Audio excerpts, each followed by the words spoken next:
All right, kids, welcome back to the online class. So in our previous class, we attempted question number 6. हमने provision for depreciation, provision for depreciation, provision के method, straight line, reducing, सारी चीजें understand करने के बाद जब हमने last class में ये देखा था कि sir how it is adjusted in financial statements, how provision for depreciation is recorded in the ledgers, कैसे provision for depreciation ledgers में record होता है और कैसे वो फाइनेंशियल स्टेटमेंट में एडजस्ट होता है। हमने क्वेश्चन नंबर 6 अटेम्प्ट किया था। मैंने आप लोगों को क्वेश्चन नंबर 6.1 ये सवाल होमवर्क के लिए दिया था, क्वेश्चन नंबर 6.1 फ्रांको का, और मुझे 101% यकीन भी है और काफी स्टूडेंट के मैसेजेस भी आ गए कि सर इस सवाल में हमें बाकी चीजें तो समझ आ गई, काफी सारी चीजें समझ आ गई, लेकिन सर व्हाट अबाउट दिस, ये क्या है सर? डिस्पोजल अकाउंट, ये इधर लिखा हुआ है 500 credit. Sir what do we mean by this thing? तो आज की क्लास में 6.1 का क्वेश्चन अटेम्प्ट करने जाएंगे, लेकिन उससे पहले हम पढ़ेंगे डिस्पोजल अकाउंट। उससे पहले हम पढ़ेंगे डिस्पोजल अकाउंट, जिसको हम कहते हैं disposal of non current asset.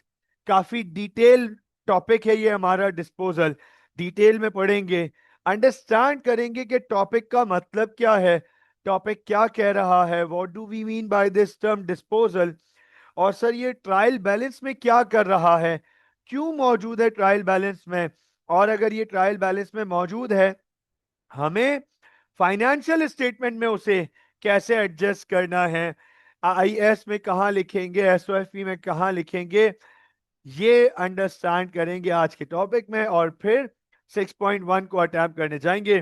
So understand करते हैं। सर हम नॉन करंट एसेट खरीदते हैं अपने बिजनेस में यूज करने के लिए, तो सर जिसकी लाइफ 1 साल से ज्यादा होती है उसे नॉन करंट एसेट कहते हैं। Once the asset have been utilize, एक दफा वो एसेट हमारे बिजनेस में हमने यूटिलाइज कर लिया, यूज कर लिया, उसकी लाइफ पूरी हो गई, तो सर फिर उसे बेचना पड़ता है, उस एसेट को बेचना पड़ता है, डिस्कार्ड करना पड़ता है, स्क्रैप करना पड़ता है, उसको कहते हैं डिस्पोजल। एसेट बेचना, एसेट डिस्कार्ड करना, एसेट स्क्रैप करना, हम उसको कहते हैं डिस्पोजल। तो चलें पढ़ते हैं क्या लिखा हुआ है हमारे सामने यहां पर। Every non current asset need to be sold, disposed, disposed after its useful life और समटाइम्स इवन बिफोर दैट। हर नॉन करंट एसेट को, हर नॉन करंट एसेट को आपको बेचना पड़ता है। कभी वो लाइफ के बाद बेचा जाएगा, कभी उसकी यूजफुल लाइफ से पहले भी बेचा जा सकता है, मतलब उसकी यूजफुल लाइफ अभी मौजूद है लेकिन हमारे लिए उसकी यूजफुलनेस खत्म हो गई, हम उसे डिस्कार्ड कर देंगे, सेल कर देंगे, उसे डिस्पोजल कहते हैं। It is very important for a business to calculate any profit loss made at the time of disposal। तो सर ये बिजनेस के लिए बहुत इंपॉर्टेंट होता है, किसी भी बिजनेस के लिए ये बहुत इंपॉर्टेंट होता है कि जब वो अपने नॉन करंट एसेट को बेचता है तो उस मौके पर, उस टाइम पे, डिस्पोजल के टाइम पे, क्या उस एसेट के बेचने पे फायदा हो रहा है या नुकसान हो रहा है, ये अंडरस्टैंड करना, ये आइडेंटिफाई करना बहुत इंपॉर्टेंट होता है। मैं यहां पर एक मिसकंसेप्शन क्लियर कर दूं। आमतौर पे स्टूडेंट ये सोचते हैं या मिक्स कर देते हैं, ये समझते हैं कि सर गुड्स बेचना सेल्स कहलाता है, नॉन करंट एसेट बेचना भी सेल्स कहलाता है, क्योंकि सर बेच रहे हैं ना, हम गुड्स बेच रहे हैं, हम नॉन करंट एसेट बेच रहे हैं, तो सर दोनों केसेस में हम बेच रहे हैं। अंडरस्टैंड कीजिएगा, गुड्स बेचने को सेल्स कहते हैं, नॉन करंट एसेट बेचने को डिस्पोजल कहते हैं, नॉन करंट एसेट बेचने को डिस्पोजल कहते हैं। ये बहुत बड़ा डिफरेंस है, बहुत सारे स्टूडेंट्स इसमें कंफ्यूज रहते हैं, इन दोनों चीजों को मिक्स कर देते हैं कि sir disposal is same as sales, नहीं सर, सेल्स गुड्स बेचने को कहते हैं, डिस्पोजल नॉन करंट एसेट बेचने को कहते हैं। तो अब अंडरस्टैंड कीजिएगा, आपने कोई भी नॉन करंट एसेट बेचा, आपने कोई भी नॉन करंट एसेट बेचा, अंडरस्टैंड कीजिएगा इस बात को, आपको यह आइडेंटिफाई करना पड़ेगा कि उस पे फायदा हो रहा है या नुकसान हो रहा है। मैं आपके सामने मैं आपके सामने एक एग्जाम्पल मैं आपके सामने एक एग्जाम्पल लेकर आ रहा हूं, गौर से देखिएगा, अंडरस्टैंड कीजिएगा। For example, let suppose, for example, let suppose, note कीजिएगा, फॉर एग्जाम्पल लेट सपोज हमने एक मशीन खरीदी, हमने एक मशीन खरीदी जिसकी कॉस्ट हमें आई 500,000। देखते जाइएगा, हमने एक मशीन खरीदी जिसकी कॉस्ट आई 500,000। 5 लाख रुपए की मशीन खरीदी हमने बिजनेस में, 500,000 की, 5 लाख रुपए की। सर, यूज्ड फॉर, हमने उसे 5 साल बिजनेस में इस्तेमाल किया, यूज्ड फॉर 5 years, हमने उसे बिजनेस में 5 साल इस्तेमाल किया। नोट कीजिएगा, डिस्पोज्ड फॉर, डिस्पोज्ड फॉर, और फिर सर हमने उसे 5 साल बाद 2 लाख रुपए में बेच दिया। आप मुझे ये बताएं, आप मुझे ये बताएं, सर ये मशीन हमने कितने की खरीदी थी? आप मुझे ये बताएं, हमने ये मशीन कितने की खरीदी थी? सर हमने ये मशीन 500,000 की खरीदी थी। हमने ये मशीन 5 लाख रुपए की, 500,000 की खरीदी थी, 5 साल यूज किया, 5 साल बाद हमने इसे 200,000 में, 2 लाख रुपए में डिस्कार्ड कर दिया। मुझे बताओ, फायदा हुआ या नुकसान हुआ? यस प्लीज, जल्दी से बताइएगा, मुझे बताइएगा कि हमें इस एसेट को बेचने में सर फायदा हुआ या नुकसान हुआ? हमें इस एसेट को बेचने में फायदा हुआ या नुकसान हुआ? आमना, हमजा, महराज, उमर, सईद, शायान, उमर उमान, यस प्लीज, हमें ये एसेट बेचने पे फायदा हुआ या नुकसान हुआ? Yes please. Okay, okay, Maharaj. Let's identify. Let's wait for others' answers as well. Okay, okay, okay, Umar. Okay, Umar Uman. What about Hamza? Hamza, Saeed, Shayan. Okay, Shayan. Okay. Yes, please. Any idea? Sir हमें क्या हुआ? What do you guys think? Understand कीजिएगा इस बात को, understand कीजिएगा इस बात को। आप में से 3 स्टूडेंट्स ने यहाँ पे लिखा है नुकसान। अच्छा, नुकसान के साथ क्वेश्चन मार्क भी लगाया है कि you guys aren't sure, you guys are not sure. एक ने प्रॉफिट लिखा, लेकिन उसके साथ भी क्वेश्चन मार्क लिखा। Once again, you guys are not sure. मैं आपको ये बात बता दूं, 101% गारंटीड बता दूं, सुन लीजिएगा। सर अभी हम बता ही नहीं सकते कि फायदा हुआ या नुकसान हुआ। अभी हम बता ही नहीं सकते कि फायदा हुआ या नुकसान हुआ। क्यों सर, क्यों नहीं बता सकते? क्योंकि हमें ये नहीं पता कि इस मशीन को कि 5 सालों में कितना डेप्रिशिएट किया गया है। हमें ये नहीं पता कि इस मशीन को 5 सालों में कितना डेप्रिशिएट किया गया है। 5 सालों में, 5 सालों में इसकी डेप्रिसिएशन सर कितनी है, हमें ये नहीं पता। अंडरस्टैंड कीजिएगा, सवाल आता है, स्टूडेंट्स का सवाल आता है, सर अगर हमें ये पता चल जाए डेप्रिसिएशन कितनी है, अगर हमें ये पता चल जाए 5 सालों में इसकी डेप्रिसिएशन कितनी है, तो सर फिर कैसे पता चलेगा कि प्रॉफिट है या लॉस है? अंडरस्टैंड कीजिएगा, अंडरस्टैंड कीजिएगा। Net book value can be found by deducting depreciation। अच्छा, इसको कहूंगा accumulated depreciation। by deducting accumulated depreciation from cost, then that net book value would be compared with the disposal value. ये देखें sir, ये है असल चीज, ये है इंपॉर्टेंट चीज। एक दफा मुझे ये पता चल जाए कि 5 सालों में इस मशीन को कितना डेप्रिशिएट किया है हमने, तो हमें उसकी नेटबुक वैल्यू पता चल जाएगी। हमें उसकी नेटबुक वैल्यू पता चल जाएगी कि हमारी बुक्स में 5 साल बाद इस मशीन की ये वैल्यू मौजूद है, ये वैल्यू है। और सर फिर हम कंपेयर करेंगे कि हमारे हिसाब से इसकी ये वैल्यू थी और हमने इसे बेचा इतने में, हमने इसे बेचा इतने में। तो फॉर्मूला है, गौर से देखिएगा, फॉर्मूला है किसका सर? प्रॉफिट लॉस का। फॉर्मूला है profit slash loss on disposal का, डिस्पोजल वैल्यू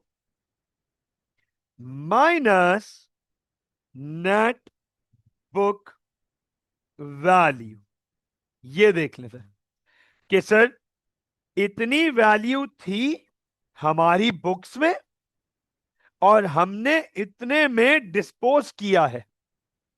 तो सर अगर डिस्पोज ज्यादा में किया है तो जाहिर सी बात है फायदा हो रहा है, और अगर हमने डिस्पोज कम वैल्यू में किया है तो हमें नुकसान हो रहा है।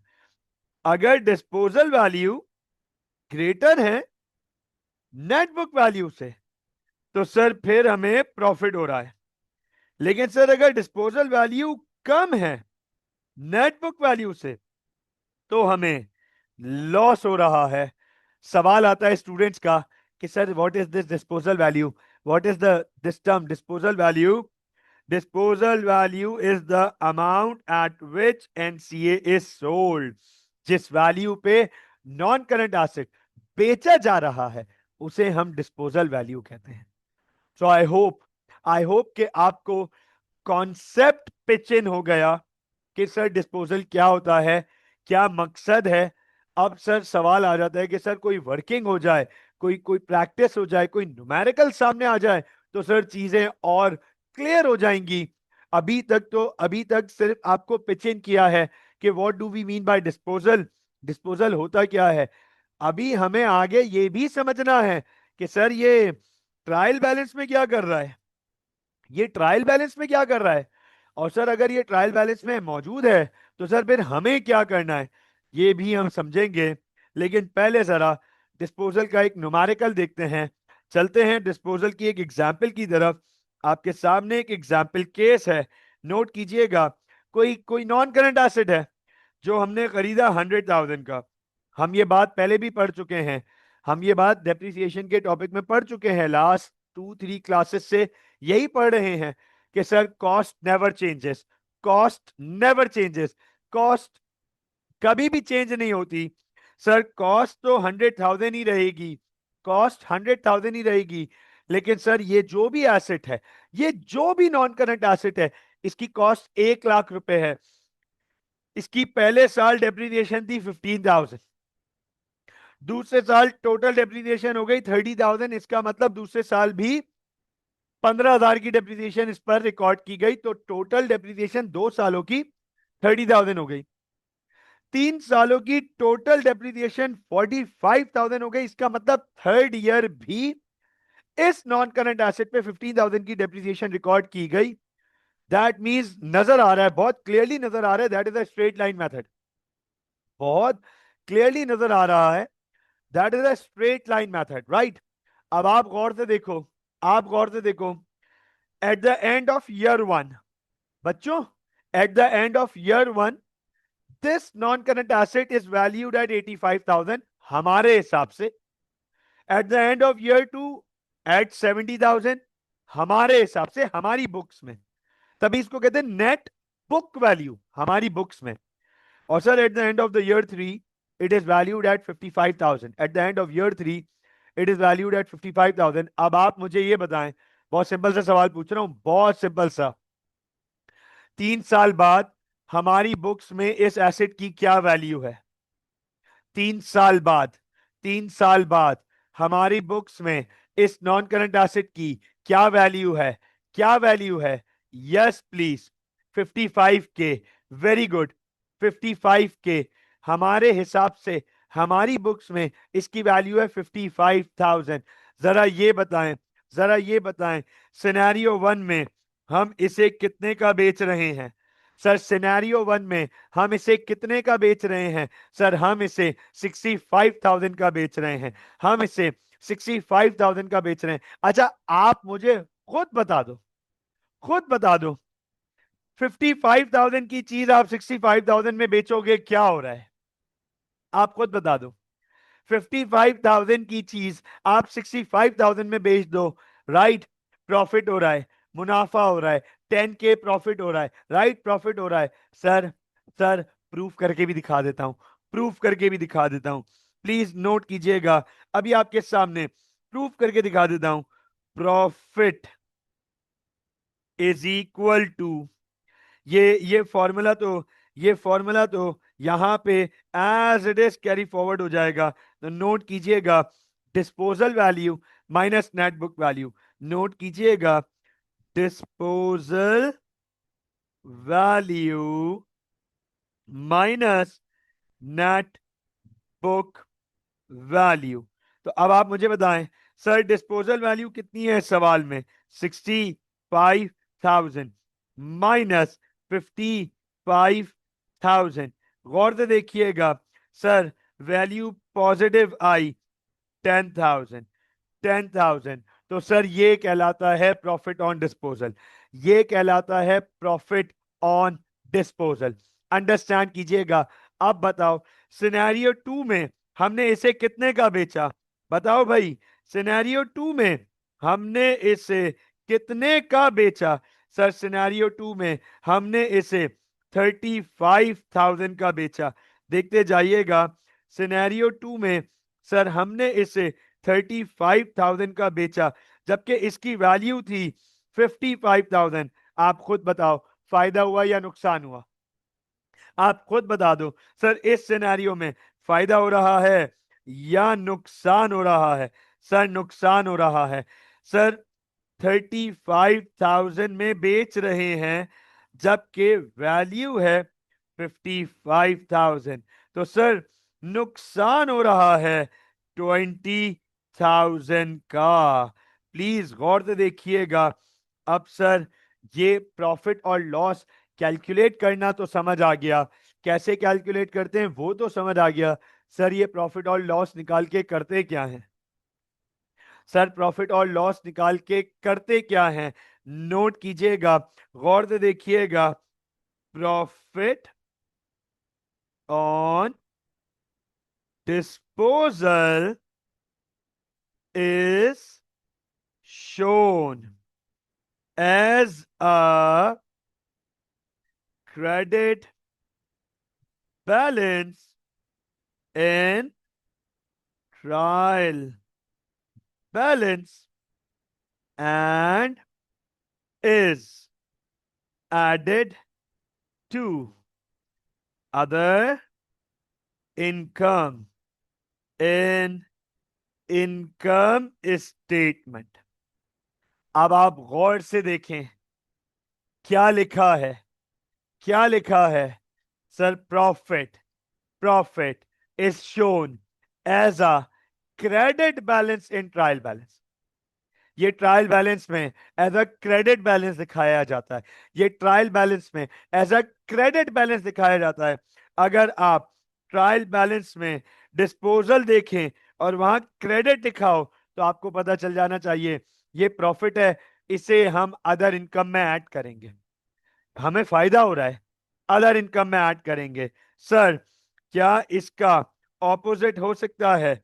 Loss, loss on disposal is shown as a debit balance in trial balance. Sir हम इसे ट्रायल बैलेंस में एज अ डेबिट बैलेंस दिखाएंगे and is added to expenses in income statement. Sir हम इसे एक्सपेंसेस में ऐड करेंगे, हम इसे एक्सपेंसेस में लिखेंगे क्योंकि हमें नुकसान हो रहा है। तो अंडरस्टैंड कीजिएगा, ट्रायल बैलेंस में अगर डिस्पोजल नजर आ रहा है तो या वो प्रॉफिट होगा या वो लॉस होगा। क्रेडिट बैलेंस है तो प्रॉफिट है, डेबिट बैलेंस है तो लॉस है। और सर एग्जामिनर आपको क्लियरली क्लियरली शो करेगा कि ये क्रेडिट है या डेबिट है। आपको आइडेंटिफाई करना है ये प्रॉफिट है या लॉस है। मुझे बताएं क्या यहां तक क्लैरिटी है? जल्दी जल्दी बताइएगा, जल्दी जल्दी। Yes please, yes please. क्या यहां तक बात समझ आ गई? यहां तक बात बिल्कुल सिंपल थी, स्ट्रेट फॉरवर्ड थी। यहां तक कोई कंफ्यूजन होनी नहीं चाहिए। Aamna, Hamid, okay okay Aamna, okay Hamza, okay Umar, what about Mehraj, Sayed, Shayan? यहां तक क्लियर है गाइस? यहां तक क्लैरिटी है? परफेक्ट। चलो आगे चलते हैं। सवाल आ जाता है स्टूडेंट्स का, बड़ा इंपॉर्टेंट सवाल आ जाता है। सर ट्रायल बैलेंस तो समझ आ गया, ट्रायल बैलेंस तक की तो बात समझ आ गई। और सर आईएस में भी इसकी बात समझ आ गई कि इनकम स्टेटमेंट में प्रॉफिट को इनकम में लिखेंगे, लॉस को एक्सपेंस में लिखेंगे। सवाल आ जाता है सर स्टूडेंट का कि सर इसको इसके लेजर बनते हैं क्या? क्या सर इसका टी अकाउंट बनता है? क्या सर इसका कोई टी अकाउंट बनता है? इसका कोई लेजर है? यस, बिल्कुल है, बिल्कुल है। अंडरस्टैंड कीजिएगा, डिस्पोजल अकाउंट से रिगार्डिंग, डिस्पोजल अकाउंट से रिगार्डिंग तीन बड़े इंपॉर्टेंट लेजर्स हैं। थ्री मोस्ट इंपॉर्टेंट लेजर्स, तीन बहुत इंपॉर्टेंट लेजर्स डिस्पोजल अकाउंट से रिगार्डिंग है।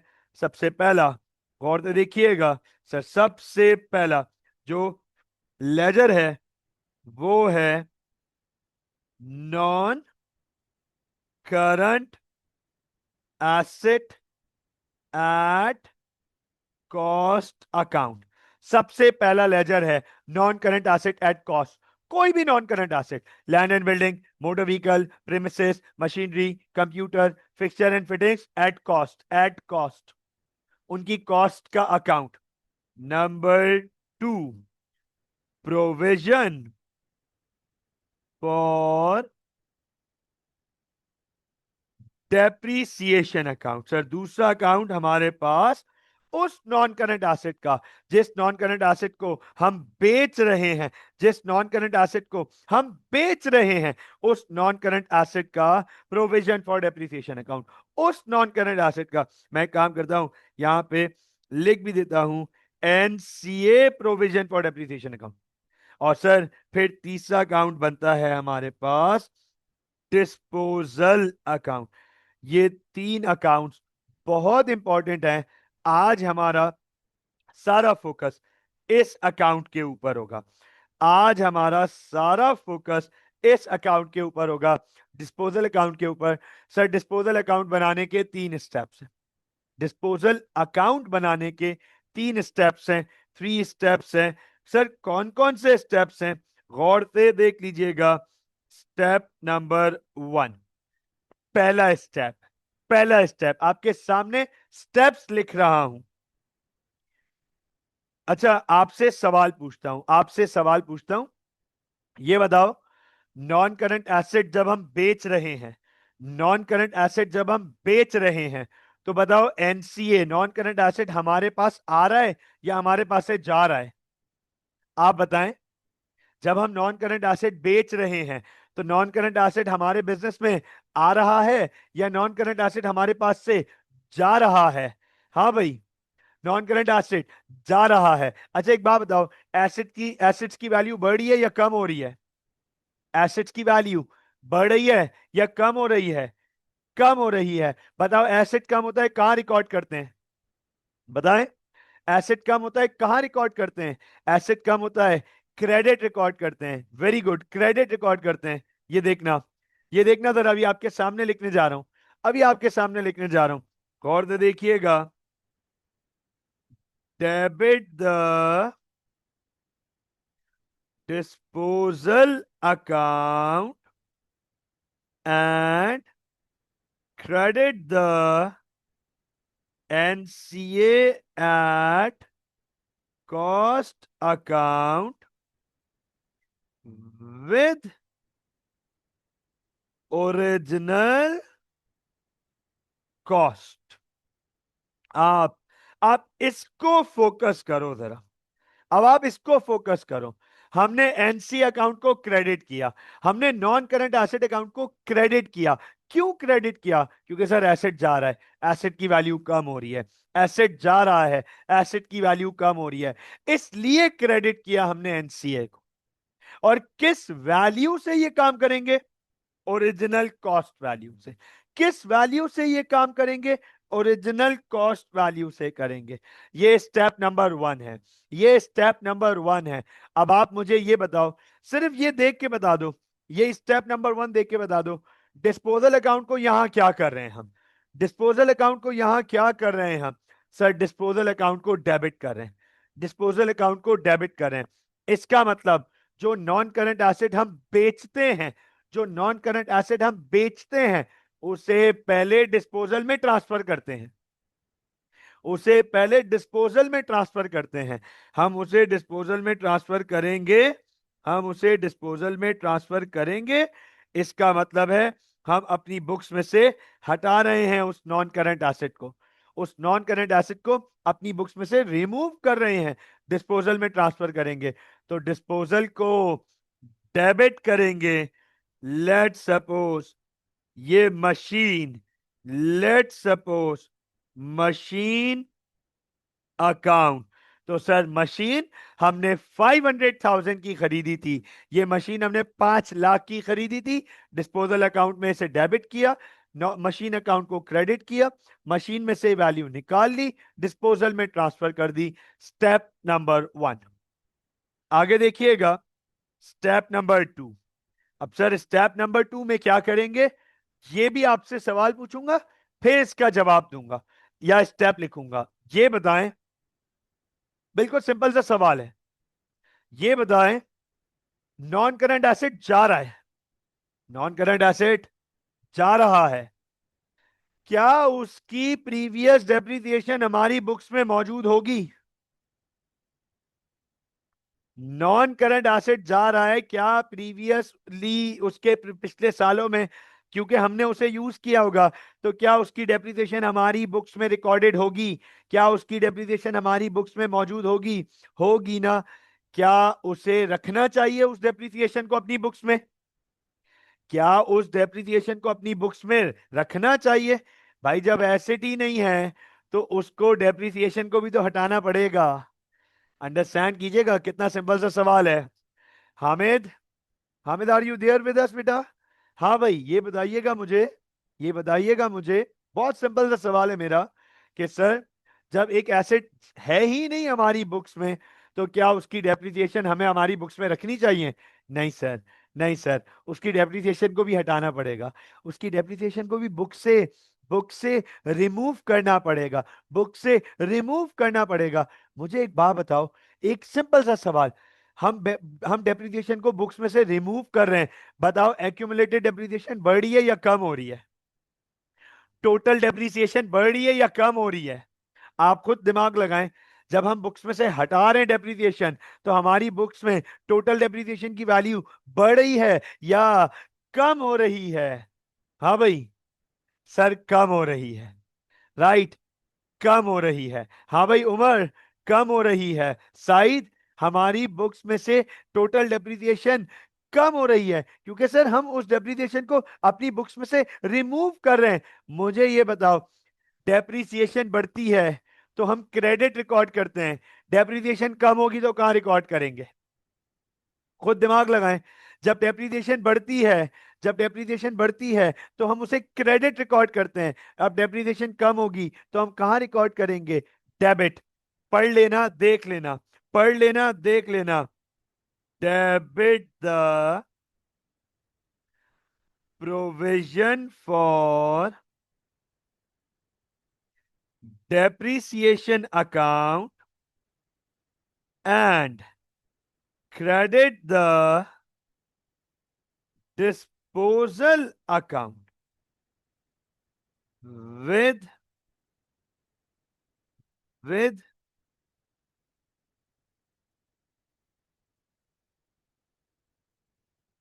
total depreciation provided, मतलब और estimated on that non current asset. Sir, provision for depreciation account को डेबिट करेंगे, डिस्पोजल अकाउंट को क्रेडिट करेंगे। किस वैल्यू से? जितनी डेप्रिसिएशन हमने उस नॉन करंट एसेट के ऊपर लाइफ में प्रोवाइड की है, 1 साल यूज किया, 2 साल यूज किया, 3 साल यूज किया, 4 साल यूज किया, जितने साल यूज किया, टोटल उन सालों में, उन इयर्स में जितनी डेप्रिसिएशन हम उस नॉन करंट एसेट के ऊपर रिकॉर्ड कर चुके हैं, वो वैल्यू से हम ये स्टेप नंबर 2 करेंगे।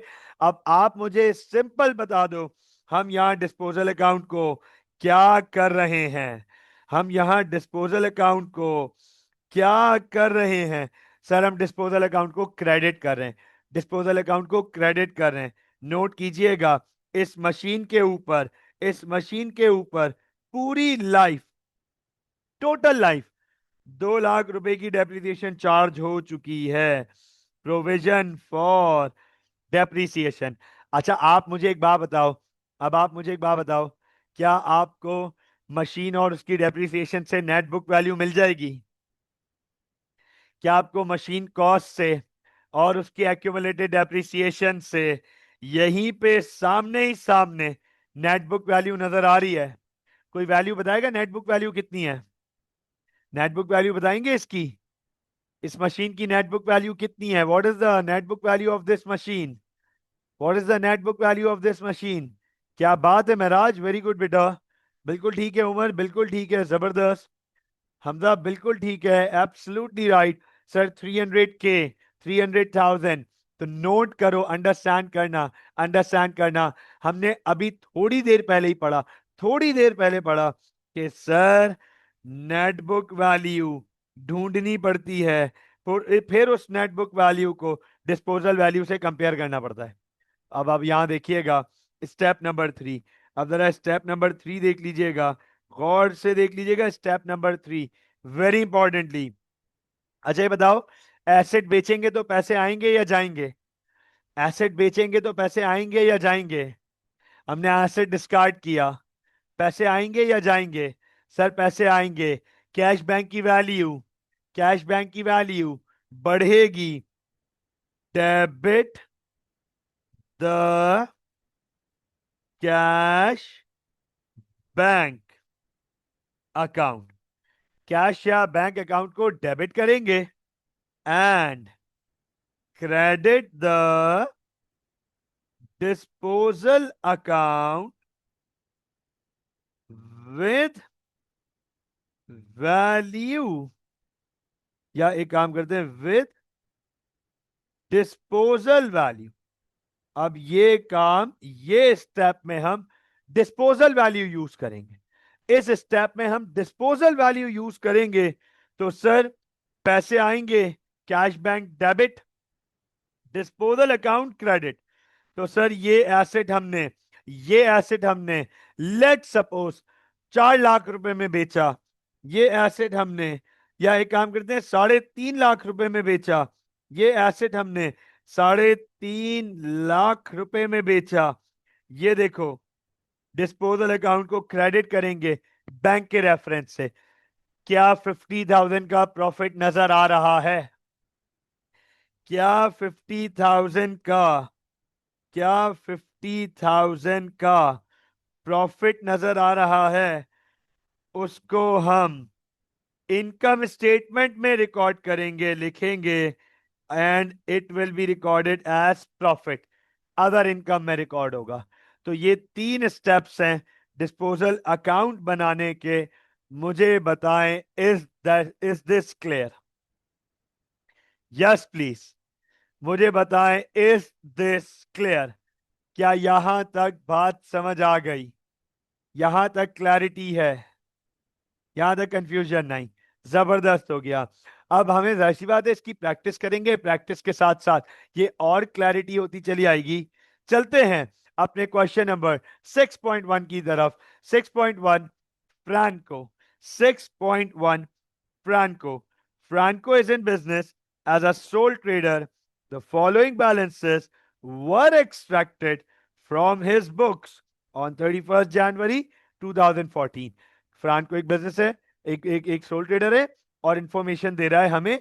नोट कीजिएगा, land and building cost, fixture and fittings cost, computer equipment cost. तो सर इसका मतलब है ये तीन नॉन करंट एसेट्स हैं। प्लीज गौर से देखिएगा, ये तीन नॉन करंट एसेट्स हैं। अच्छा सर, ये क्या आ गया? सर ये आ गई provision for depreciation.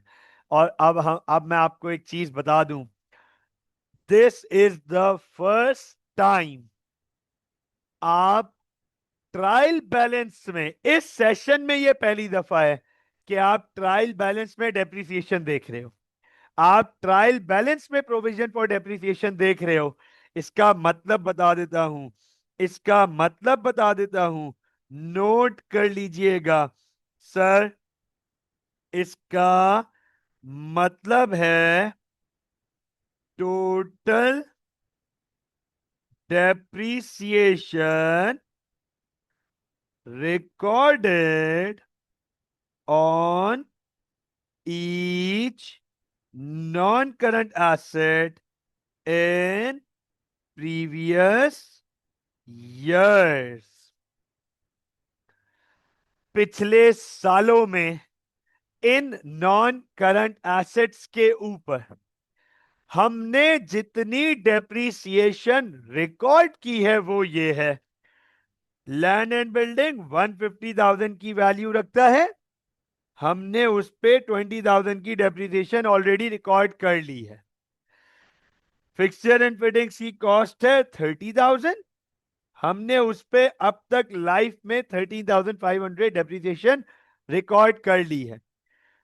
Computer equipment की कॉस्ट है 70,000 और हमने उन पे 34,000 की डेप्रिसिएशन रिकॉर्ड कर ली है। ये प्रीवियस डेप्रिसिएशन है, इसको कहते हैं टोटल प्रीवियस डेप्रिसिएशन। अब आप देखें सर, ये लिखा है डिस्पोजल अकाउंट। नोट कीजिएगा सर, ये लिखा है डिस्पोजल अकाउंट। सर क्या मतलब है? सर डिस्पोजल लिखा हुआ है 500 क्रेडिट। 500 क्रेडिट का मतलब है कि सर ये प्रॉफिट है। ये, या एक काम करता हूं यहां पे ऐसे मेंशन करता हूं, सर दिस इज प्रॉफिट, और इसे हम इनकम में रिकॉर्ड करेंगे, अदर इनकम। ये अदर इनकम में जाएगा। ये प्रॉफिट है, profit on disposal, other income में जाएगा।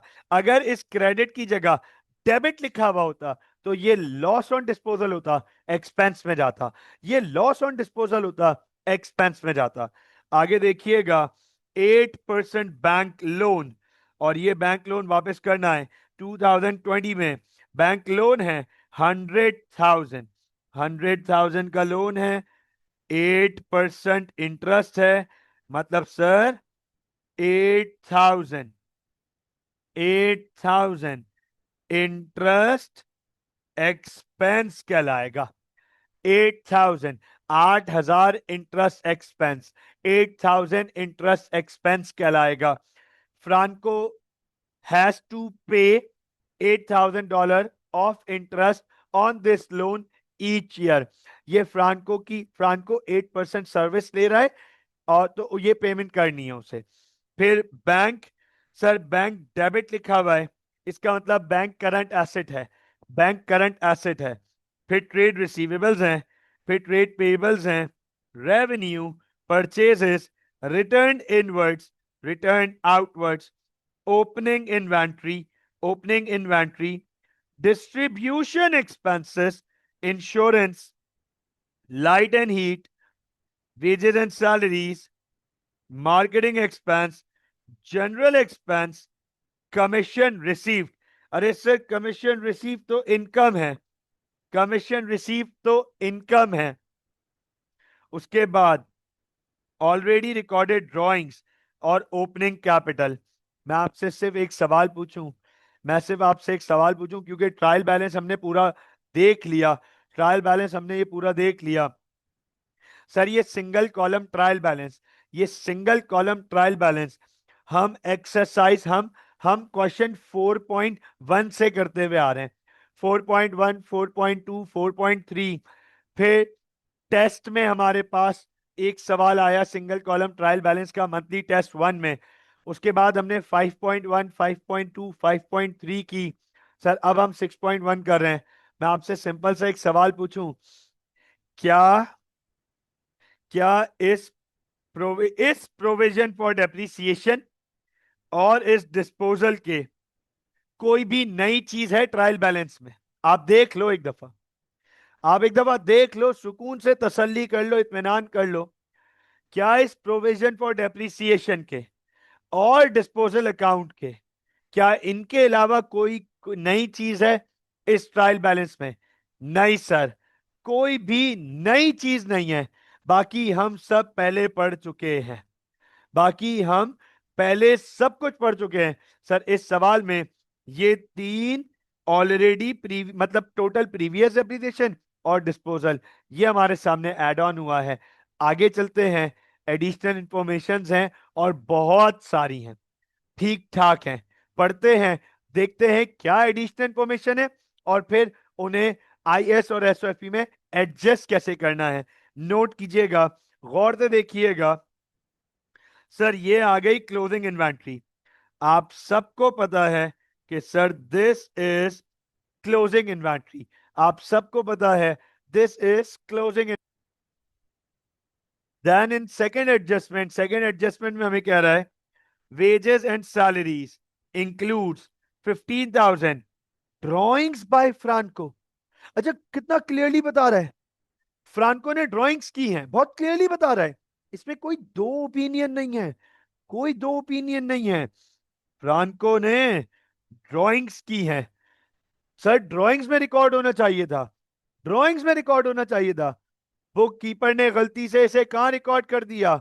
सर बुक कीपर ने गलती से इसे वेजेस एंड सैलरीज में रिकॉर्ड कर दिया, बुक कीपर ने गलती से इसे वेजेस एंड सैलरीज में रिकॉर्ड कर दिया $15,000 को।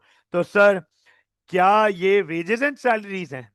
आप मुझे बताएं, आप लोग मुझे बताएं, फ्रांको ने अगर पैसे निकाले बिजनेस से अपने पर्सनल यूज के लिए, तो क्या वो वेजेस एंड सैलरीज में जाना चाहिए?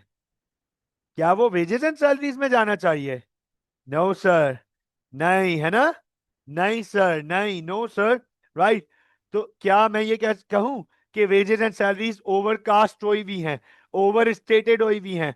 तो सर वेजेस एंड सैलरीज में से माइनस करेंगे, ये देखो, वेजेस एंड सैलरीज में से 15,000 माइनस करेंगे, और सर ये ड्राइंग्स में जानी चाहिए थी, ये ड्राइंग्स में रिकॉर्ड होनी चाहिए थी, ड्राइंग्स में ऐड करेंगे, ये ड्राइंग्स में रिकॉर्ड होनी चाहिए थी, ड्राइंग्स में ऐड करेंगे।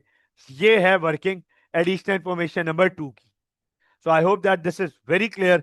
यहां तक मुझे पक्का उम्मीद है कोई प्रॉब्लम नहीं होगी। कोई सवाल हो तो चैट के थ्रू सेंड कर दीजिएगा। आगे चलते हैं, मार्केटिंग एक्सपेंसेस 6750 वर प्रीपेड। क्या ये तो बहुत सिंपल है, ये तो हम पढ़ चुके हैं, मार्केटिंग प्रीपेड है, मार्केटिंग प्रीपेड है, 6750, 6750 प्रीपेड है। मार्केटिंग कितना पे कर चुके हैं? 31,000 पे कर चुके हैं, माइनस करेंगे 6750, माइनस करेंगे 6750, क्योंकि प्रीपेड है, ज्यादा पे कर दिया है। फिर no interest had been paid on the bank loan. अच्छा ये जो हमने 8,000 निकाला था ना, ये जो हमने 8,000 निकाला था, कह रहा है ये पूरा का पूरा अक्रूड है, ये अभी पूरा अक्रूड है, 1 रुपया भी उसने इंटरेस्ट का नहीं दिया हुआ, ये अक्रूड है, अदर पेबल में जाएगा, ये अक्रूड है, अदर पेबल में जाएगा। ये देख लीजिए, ये अक्रूड है, अदर पेबल में जाएगा। So I hope that this is very clear, यहां तक क्लैरिटी होगी। आगे चलते हैं। Computer equipment costing 8,000 was purchased by check on 25 January 2014. No entries had been made in the books. कह रहे कंप्यूटर इक्विपमेंट खरीदे हैं $8,000 के, चेक से खरीदे हैं, चेक से खरीदे हैं। इसका मतलब कंप्यूटर इक्विपमेंट आ रहे हैं बिजनेस में, 8,000 से बढ़ेंगे और बैंक से पैसे जा रहे हैं, बैंक की वैल्यू कम होगी।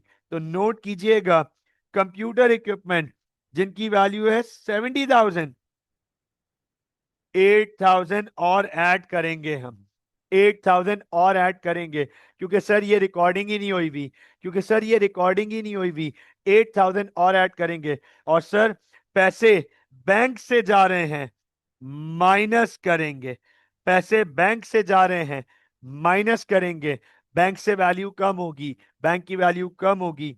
आगे देखिएगा, आगे एग्जामिनर कह रहा है depreciation policy is as follows. अब आपके सामने आज एडिशनल इंफॉर्मेशन में दूसरी दफा डेप्रिसिएशन आ रही है। इससे पहले पिछले सवाल में क्वेश्चन नंबर 6 में भी हमने देखा था, वहां पे भी डेप्रिसिएशन थी, यहां पे भी डेप्रिसिएशन है। हमने ये बात पढ़ी है, हमने ये बात पढ़ी है, जो डेप्रिसिएशन ट्रायल बैलेंस में लिखी हुई होती है वो ऑलरेडी रिकॉर्डेड डेप्रिसिएशन होती है, प्रीवियस ईयर्स की, प्रीवियस ईयर्स की टोटल प्रीवियस डेप्रिसिएशन। और जो एडिशनल इंफॉर्मेशन से हम निकालते हैं उसे कहते हैं करंट ईयर डेप्रिसिएशन, उसे कहते हैं करंट ईयर डेप्रिसिएशन। तो करंट ईयर की डेप्रिसिएशन हम निकालने जा रहे हैं, करंट ईयर की डेप्रिसिएशन हम निकालने जा रहे हैं। The buildings are depreciated at the rate of 2% per annum using the straight line method. Land and buildings consist of land 50,000 and buildings 100,000. No depreciation is charged on the land. Understand कीजिएगा इस बात को, understand कीजिएगा इस बात को। कह रहा है land and building, land and building 1.5 lakh रुपए के हैं, कह रहा है लैंड एंड बिल्डिंग 1.5 लाख रुपए के हैं। नोट कीजिएगा, मैं यहां पर आपके सामने, मैं यहां पर आपके सामने डेप्रिसिएशन की वर्किंग करने जा रहा हूं। डेप्रिसिएशन कह रहा है लैंड एंड बिल्डिंग 1.5 लाख रुपए के हैं, जिसमें से बिल्डिंग की वैल्यू 1 लाख है, बिल्डिंग की वैल्यू 1 लाख है, 100,000।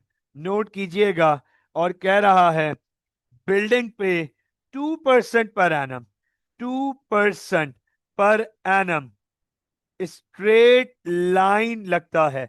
हमने पढ़ा है, हम ये पढ़ चुके हैं, स्ट्रेट लाइन कॉस्ट पे लगती है, स्ट्रेट लाइन डेप्रिसिएशन कॉस्ट के ऊपर लगती है। 100,000 इंटू 2%, $2,000। ये लीजिए, ये लीजिए, 100,000 इंटू 2%, 2,000 डेप्रिसिएशन आ गई बिल्डिंग के ऊपर, 2,000 डेप्रिसिएशन आ गई बिल्डिंग के ऊपर। आगे लैंड डेप्रिशिएट नहीं होता, लैंड डेप्रिशिएट नहीं होता, और ये कर भी नहीं रहे। आगे देखिएगा, fixtures and fittings at the rate of 15% per annum using the straight line method. तो सर कह रहा है फिक्सचर एंड फिटिंग्स भी स्ट्रेट लाइन मेथड के थ्रू और 15% per annum, straight line method के थ्रू 15% पर एनम। तो सर फिक्सचर्स एंड फिटिंग्स की कॉस्ट है 30,000, 30,000, फिक्सचर्स एंड फिटिंग्स 30,000, और कितना परसेंट है? 15%, 15%। ये देख लीजिएगा 4,500, 4,500। सर आखिरी में कंप्यूटर की डेप्रिसिएशन निकालनी है, कंप्यूटर। आए कंप्यूटर के बारे में पढ़ते हैं। कह रहा है computer equipment at the rate of 25% per annum using the reducing balance method। कह रहे कंप्यूटर पे 25% पर एनम लेकिन रिड्यूसिंग बैलेंस मेथड पे लगेगा। अब यहां पर स्टूडेंट्स का सवाल आता है कि सर हमारे पास तो दो तरीके के कंप्यूटर हैं, एक पुराने जो हमारे बिजनेस में ऑलरेडी मौजूद थे, और एक सर हमने इस साल खरीदा, और खरीदा भी 6 दिन पहले है, बस 6 दिन पहले। 31 जनवरी को फ्रांको का अकाउंटिंग ईयर एंड हो रहा है। 31 जनवरी को फ्रांको का अकाउंटिंग ईयर एंड हो जाता है। इसने ये कंप्यूटर 6 दिन पहले खरीदा है, 25 जनवरी को। मैं आपसे सिर्फ एक सवाल पूछना चाहूंगा, आमना, हामिद, हमजा, महराज, उमर, साइद, शायान, उमर, उमान, बच्चों आई होप आप मुझे बिल्कुल बेहतरीन जवाब देंगे। क्या फ्रांको 6 दिन में पूरे साल के बराबर कंप्यूटर यूज कर लेगा? क्या फ्रांको 6 दिन में, क्या फ्रांको 6 दिन में पूरे साल के बराबर कंप्यूटर यूज कर लेगा? What do you guys think? No sir, no sir, obviously not. कुछ भी वो 24 घंटे भी चला ले, 24 घंटे भी चला ले, तो भाई 6 दिन में 144 घंटे ही होते हैं। 144 घंटे होंगे, पूरे साल के बराबर थोड़ी यूज कर सकेगा। लेकिन सुनना, समझिएगा, यहां पे हमें डेप्रिसिएशन के बारे में कुछ भी नहीं बताया हुआ ना। पॉलिसी कहती है कि हमें उसे डेप्रिशिएट करना पड़ेगा। हम आगे जाके जब अभी हमने डेप्रिसिएशन के लेजर्स नहीं पढ़े, अभी हमने सिर्फ डिस्पोजल का लेजर पढ़ा है, डेप्रिसिएशन के टी अकाउंट्स नहीं पढ़े, वो आगे पढ़ेंगे। जब हम डेप्रिसिएशन के लेजर्स पढ़े होंगे ना, तो आपको पॉलिसीज भी पढ़ाऊंगा, आपको पॉलिसीज भी पढ़ाऊंगा। वहां पे पॉलिसी पता चल जाती है कि बाय डिफॉल्ट अगर डेप्रिसिएशन के बारे में कोई पॉलिसी नहीं दिख रही, कुछ नहीं बताया हुआ, तो फिर आप तमाम नॉन करंट एसेट्स को डेप्रिशिएट करोगे जो आपके पास at the end of the day मौजूद है। At the end of the year जितने एसेट्स मौजूद हैं आप सब उन सबको डेप्रिशिएट करोगे। इसका मतलब, इसका मतलब सर कंप्यूटर की कॉस्ट है 78,000, और पिछले डेप्रीसिएशन, जाहिर सी बात है नया कंप्यूटर तो पहले से डेप्रिशिएट तो हुआ नहीं होगा, उसकी डेप्रिसिएशन तो हम इस दफा पहली दफा निकालेंगे। लेकिन जो पुराने कंप्यूटर हैं उनको तो डेप्रिशिएट हम कर चुके हैं ना ऑलरेडी। 34,000, 34,000, तो सर 44,000 नेटबुक वैल्यू आ गई। इस पे 25% अप्लाई करेंगे, 11,000 डेप्रीसिएशन। तो आप देखें, हमने तीनों नॉन करंट एसेट्स की डेप्रीसिएशन यहां निकाल ली, दो स्ट्रेट लाइन के थ्रू डायरेक्ट कॉस्ट के ऊपर, और एक नेटबुक वैल्यू क्योंकि वो आरबीएम थी। ये देखें पूरा ट्रायल बैलेंस और सारी एडिशनल इंफॉर्मेशन हमने यहां पे अपने सामने वर्किंग कर ली। अब एग्जामिनर कह रहा है इनकम स्टेटमेंट बनाओ और एसओएफपी बनाओ। मैं आपके सामने यहां पर इसकी इनकम स्टेटमेंट और एसओएफपी बनाने जा रहा हूं। प्लीज फोकस कीजिएगा, गौर से देखिएगा, पेज नंबर 74, प्लीज नोट कीजिएगा, पेज नंबर 74, क्वेश्चन 6.1। फ्रांको और सर फ्रांको की मैं आपके सामने इनकम स्टेटमेंट बनाने जा रहा हूं। आमना, हामिद, सईद, शायान, हमजा, महराज, उमर, उमर, उमान, गाइस, मुझे आप वैल्यूज बताते रहिएगा ताकि हम इसको जल्दी से वाइंड अप कर सकें। मुझे आप इसकी वैल्यूज बताते जाइएगा। सर वर्किंग वर्किंग मैं करूंगा, वैल्यूज आप बताएंगे। अच्छा मैं 1 मिनट जल्दी से एक ओवरव्यू लूं। तीन नॉन करंट एसेट, ठीक है, दो दो अदर इनकम है, ओके, ठीक है, रिटर्न इनवर्ड्स भी है, आउटवर्ड्स भी है, okay, no no carriage inwards, no unrecorded goods drawings, okay, perfect, perfect, perfect. Bank है, कैश नहीं है हमारे पास, ओके, और एक अक्रूड है, एक प्रीपेड है, ठीक हो गया, ठीक हो गया, चलें, जबरदस्त। स्टार्ट करते हैं, अटैम्प्ट करते हैं आपके सामने जल्दी से। सबसे पहले रेवेन्यू, रेवेन्यू की वैल्यू है हमारे पास, रेवेन्यू की वैल्यू है हमारे पास 362,500, 362,500। लेस करेंगे रिटर्न्स, लेस करेंगे रिटर्न्स। तो सर रिटर्न इनवर्ड्स वैल्यू है 7,200, 7,200 ये वैल्यू आ गई हमारे पास। अरे इसकी नेट सेल्स की वैल्यू दो ना, नेट रेवेन्यू की वैल्यू 355,000, 355,300। जबरदस्त। फिर लेस करेंगे cost of sales, cost of sales. Sir cost of sales में सबसे पहले ओपनिंग इन्वेंट्री, ओपनिंग इन्वेंट्री की वैल्यू हमारे पास, ओपनिंग इन्वेंट्री की वैल्यू हमारे पास ये रही सर 17,970, 17,970। देखते जाइएगा, ऐड करेंगे, ऐड करेंगे परचेजेस, ऐड करेंगे परचेजेस। तो सर परचेजेस है हमारे पास 172,400, 172,400। लेस करेंगे रिटर्न्स, लेस करेंगे रिटर्न्स, रिटर्न आउटवर्ड्स 8,800, 8,800। फिर लेस करेंगे क्लोजिंग इन्वेंट्री। तो सर क्लोजिंग इन्वेंट्री की वैल्यू है हमारे पास 15,600, 15,600। तो सर अब हमारे पास कॉस्ट ऑफ सेल्स आ जाएंगी। कितनी कॉस्ट ऑफ सेल्स आ गई हमारे पास? 165,970, 165,970। ग्रॉस प्रॉफिट आ गया 189,330 gross profit. Thank you Umar बेटा। अब आप मुझे ये बताएं गाइस, यहां तक तो हम इतना अटैम्प्ट कर चुके हैं, हमें प्रॉब्लम ही नहीं होनी चाहिए। यहां तक तो हम इतना अटैम्प्ट कर चुके हैं कि यहां तक तो प्रॉब्लम होनी ही नहीं चाहिए। Sir add other income, add other income. दो अदर इनकम है, दो अदर इनकम है।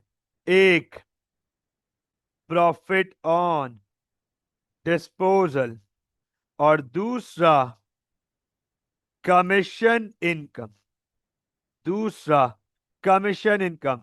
सर प्रॉफिट ऑन डिस्पोजल है 500 और कमीशन इनकम है 11,400। Profit on disposal 500, 11,400, 11,900। ये हमारी टोटल अदर इनकम हो गई। और सर हामिद, हामिद, हामिद, ड्राइंग्स बेटा गुड्स की अनरिकॉर्डेड नहीं थी हमारे पास। आप देख के बताओ, आप देख के बताओ, क्या फ्रांको ने कहीं कोई ऐसा बताया कि फ्रांको ने गुड्स निकाले हैं बिजनेस से और वो रिकॉर्ड नहीं हुए हुए? आप खुद देख के बताएं। क्या कहीं ऐसा कुछ लिखा हुआ है कि फ्रांको ने बिजनेस से गुड्स निकाले हैं और वो रिकॉर्ड नहीं हुए हुए? सर हम यहां पे सिर्फ अनरिकॉर्डेड गुड्स ड्राइंग्स लिखते हैं बेटा, ठीक है ना? आई hope that this is clear. नहीं हो तो एक दफा वो लेक्चर रिव्यू कर लीजिएगा, राइट? अच्छा आगे देखिएगा, फोकस कीजिएगा। सर ये वैल्यू आ गई हमारे पास 201, 201, 230। ठीक हो गया। अब हम लेस करेंगे एक्सपेंसेस, अब हम लेस करेंगे एक्सपेंसेस। तो नोट कीजिएगा एक्सपेंसेस के लिए टॉप टू बॉटम, एक्सपेंसेस के लिए टॉप टू बॉटम। सर सबसे पहले हमारे पास ये रहा बैंक लोन का interest, interest on loan 8,000, interest on loan 8,000। अच्छा उसके बाद distribution expense 16,300, 16,300 distribution. Sir distribution के बाद इंश्योरेंस 5,900, 5,900 इंश्योरेंस। फिर इंश्योरेंस के बाद लाइट एंड हीट 7,850, 7,850, ये देखिएगा 7,850 light and heat. Light and heat के बाद वेजेस एंड सैलरीज एडजस्टमेंट है, wages and salaries sir adjustment है, गौर से देखिएगा 69,500, 69,500 माइनस 15,000, 54,500 वेजेस एंड सैलरीज के बाद marketing expense, wages and salaries के बाद मार्केटिंग एक्सपेंस, इसमें भी एडजस्टमेंट है 31,000 माइनस 6,750, 31,000 माइनस 6,750, ये हो गया आई गेस 24,250। इसके बाद सर जनरल एक्सपेंसेस हैं हमारे पास, मार्केटिंग के बाद जनरल एक्सपेंस है 9,200, 9,200 जनरल एक्सपेंस। अब आप मुझे एक बात बताओ, क्या ट्रायल बैलेंस के सारे एक्सपेंस लिख लिए हमने? क्या ट्रायल बैलेंस के सारे एक्सपेंस लिख लिए? Yes sir, yes sir. अब डेप्रिसिएशन, अब हमें डेप्रिसिएशन भी तो लिखनी है। Provision for depreciation building 2,000, fixtures and fittings 4,500, computers 11,000। यही तो तीन डेप्रिसिएशन हमने निकाली थी, 2,000, 4,500 और 11,000 current years depreciation, current year depreciation. और हमने ये पढ़ा है, हमने ये पढ़ा है करंट ईयर डेप्रिसिएशन को हम एक्सपेंस में ट्रांसफर करते हैं। तो ये देखिएगा, अब हम एक्सपेंसेस का टोटल करेंगे। यार जल्दी से एक्सपेंसेस का टोटल बताइएगा।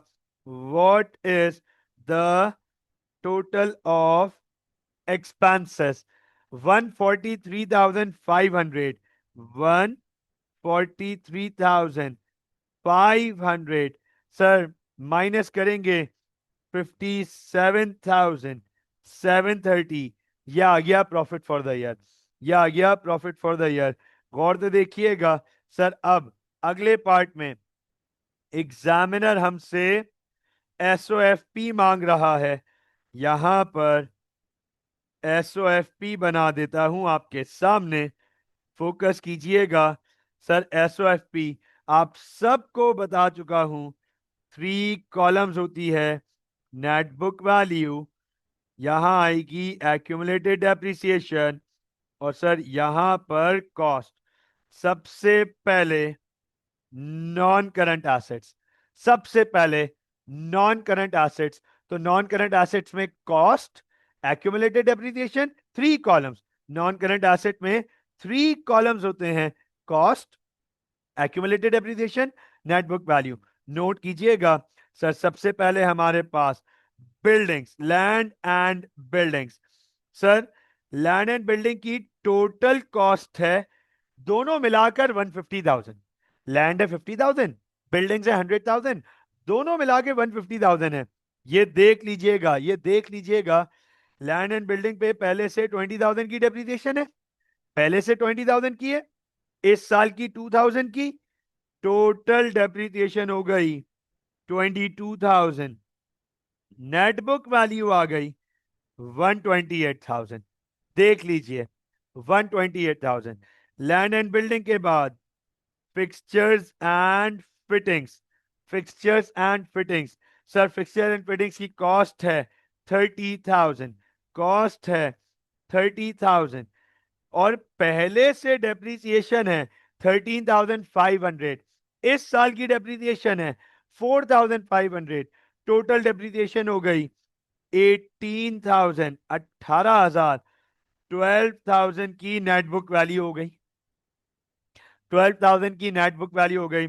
सर फिक्सचर एंड फिटिंग्स के बाद, फिक्सचर एंड फिटिंग्स के बाद कंप्यूटर्स, कंप्यूटर्स कंप्यूटर्स की 78,000 की कॉस्ट है, नए पुराने मिलाकर, नए पुराने मिलाकर 78,000 की कॉस्ट है।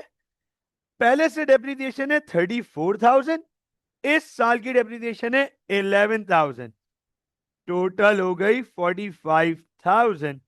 तो सर 33,000 ये नेटबुक वैल्यू आ गई। टोटल वैल्यू दीजिएगा, total value. Sir total value क्या आ गई हमारे पास? 173,000, 173,000, राइट। इसके बाद करंट एसेट्स, तो सर करंट एसेट्स में कोई कैश तो है नहीं हमारे पास। Bank, trade receivables,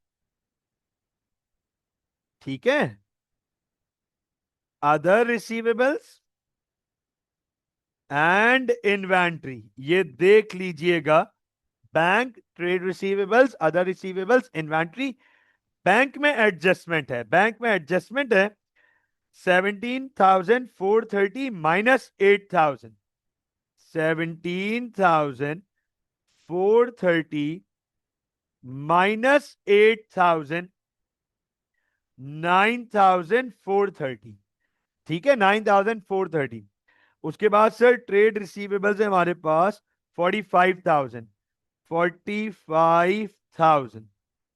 sir other receivable में एक ही चीज है, बस एक ही चीज, वो प्रीपेड, प्रीपेड है 6,750, 6,750।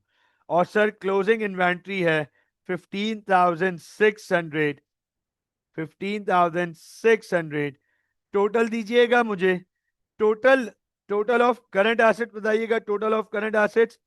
फिर जब उनको नॉन करंट में ऐड कर देंगे, टोटल एसेट्स आ जाएंगे हमारे पास 76,780, 76,780। और उसका टोटल आ गया 249,780। आप देखो टोटल एसेट्स आ गए। अब सर हमें आखिरी पार्ट अटेम्प्ट करना है, equity and liabilities, equity and liabilities. और सर इक्विटी में सबसे पहले ओपनिंग कैपिटल, ओपनिंग कैपिटल देखते जाइएगा। सर ओपनिंग कैपिटल है 81,400, ओपनिंग कैपिटल है 81,400, नोट कर लीजिएगा, ओपनिंग कैपिटल है 81,400। ऐड करेंगे प्रॉफिट, प्रॉफिट हमने निकाला था 57,730, लेस करेंगे ड्रॉइंग्स। हामिद, यहां पर टोटल ड्राइंग्स आएंगी बेटा, सारी ड्राइंग्स आएंगी। 20,000 वो जो बुक्स में ऑलरेडी लिखी हुई है, 15,000 जो फ्रांको ने बिजनेस से पैसे निकाले थे लेकिन गलती से वो वेजेस एंड सैलरीज में लिख दिए गए थे, तो 35,000, 20,000 प्लस 15,000, 35,000। तो सर क्या वैल्यू आ गई हमारे पास? What is this value? Closing equity दीजिएगा, आप क्लोजिंग इक्विटी दीजिए जब तक मैं आगे कंटिन्यू करता हूं। नॉन करंट लाइबिलिटी में 8% बैंक लोन है हमारे पास, वैल्यू आ गई 104,130। फिर बैंक लोन है 100,000 का। और सर सबसे आखिरी में current liability, trade payables and other payables. तो सर ट्रेड पेबल्स है हमारे पास 37,650, 37,650। और अदर पेबल में बस एक ही चीज है, एक ही चीज, बैंक लोन का इंटरेस्ट पे नहीं किया, बैंक लोन का इंटरेस्ट पे नहीं किया 8,000। 48,000, ये हो गया 45,650। टोटल कर लें इसको, टोटल कीजिएगा, टोटल कीजिएगा। What is the total of this? 249, 249, 780. देखें, yet another question balance, yet another question balance. तो आप देखें 6.1 अटेम्प्ट किया, डिस्पोजल को भी देखा, डिस्पोजल को पूरा अंडरस्टैंड किया, थॉरोली अंडरस्टैंड किया। अब आप मुझे बताएं क्या डेप्रिसिएशन के रिगार्डिंग कोई कंफ्यूजन